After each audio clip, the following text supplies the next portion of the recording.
Hey guys, good morning. This is Mr. Witham again on these Wednesday morning announcements, and I just wanted to touch base with you guys and talk to you guys again about what our behavior expectations are in the virtual setting.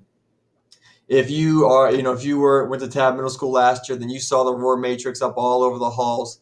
And remember, to be an outstanding Tab citizen, it means to be respectful, to be orderly, to achieve, and then to be responsible. Obviously, we're not in school; we're in a virtual setting, but that doesn't mean that matrix goes away. If you went to Tab L, if you went to Mount Vernon or Coventry last year, you saw something very similar to this. But what we've done here at Tab Middle School is we've just adapted what we already had to make more sense in the virtual setting. My challenge to you guys is going to be to kind of go through this when you guys get a chance because there's a lot of important information here and we have adapted it. So there's really only one thing we're asking you to do. So, for example, we're asking you just to be respectful during live learning.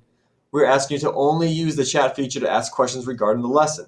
And then you can look right underneath that, and you can see why we're asking that. How does that show that I'm being respectful? So we have a bunch of different squares throughout this matrix, and I'm really, again, I'm challenging you to go through this so that you can see how do I be respectful during live learning? How do I be orderly during my independent practice? How can I make sure I'm achieving during the Wednesday support day? And then how am I being responsible through the other one? So when you get a chance, go through those. These are the behavior expectations that we are expecting you guys to uphold, right? So I want you to remember it. Just because we're in a virtual setting does not mean the code of conduct goes away. You've either already signed the code of conduct or you're going to sign the code of conduct through RICOR very, very soon. When you sign that, you're telling us that you understand that there are consequences for your actions. And this matrix that we've built is here to help you make sure you don't have or don't have those actions. Okay? One big thing I do want to touch base with you guys about and talk to you guys about while I have you is how are we using Teams and Canvas appropriately, right? So Teams, there's two things in Teams that we can, if we don't do these things, we can be very successful. And I'm going to say it again, it's just so important. That chat box during your lesson, that is only there to ask questions regarding the lesson or make comments about the lesson. If you were in class and you talked out of turn or you were talking to your friend during the lesson, that's not okay. That's being disruptive. The same thing applies to the virtual setting. When you're in Microsoft Teams and the lesson is going on and you're putting a whole bunch of GIFs and you're making a whole bunch of comments that don't pertain to the lesson, that's being disruptive and that's going to distract your peers and distract your teacher and ruin the flow. The second thing is private chats. Okay, a lot of you guys are talking to each other privately through Microsoft Teams and through that platform, and I want to tell you that's okay, but you have to understand that you have a digital footprint. So what that means is everything that you say to your friend, we can find. So if you say something inappropriate, if you say something that you wouldn't want your admin or your teacher to see, then don't write it. Okay? Just like if I hear you having an inappropriate conversation within the halls, I'll bring you to my office.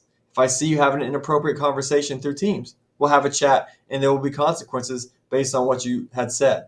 Okay? So I just want to let you guys know we want to keep that chat feature open for you guys to talk to your friends and talk to your peers, but you just have to make sure you're being responsible about it. And the same thing goes for Canvas, right? You're going to have discussion boards here. If you haven't already, you're going to partake in, chatting with your peers and your classmates regarding the lesson. And just remember, this is an educational tool. Both Canvas and Microsoft Teams are both educational tools. Now, with that being said, I want to let you guys know that we are all so proud of you here at Tab Middle School. You guys have taken this situation, which is not ideal, and you guys are really, really thriving. And I know it might seem hard, but you guys are doing such a great job. You have made our lives so much easier these past 2 weeks because you guys are willing to try new things. You're willing to learn. You're willing to listen. And you're even helping us out along the way with technology when we kind of don't understand what's happening. So even though we are going over those expectations, I do want to let you know before anything, we are so proud of everything that you guys have done so far, and you guys are exceeding our expectations, and we know that you're going to continue to do that because that's what makes Tab so special. As you guys, it's the students.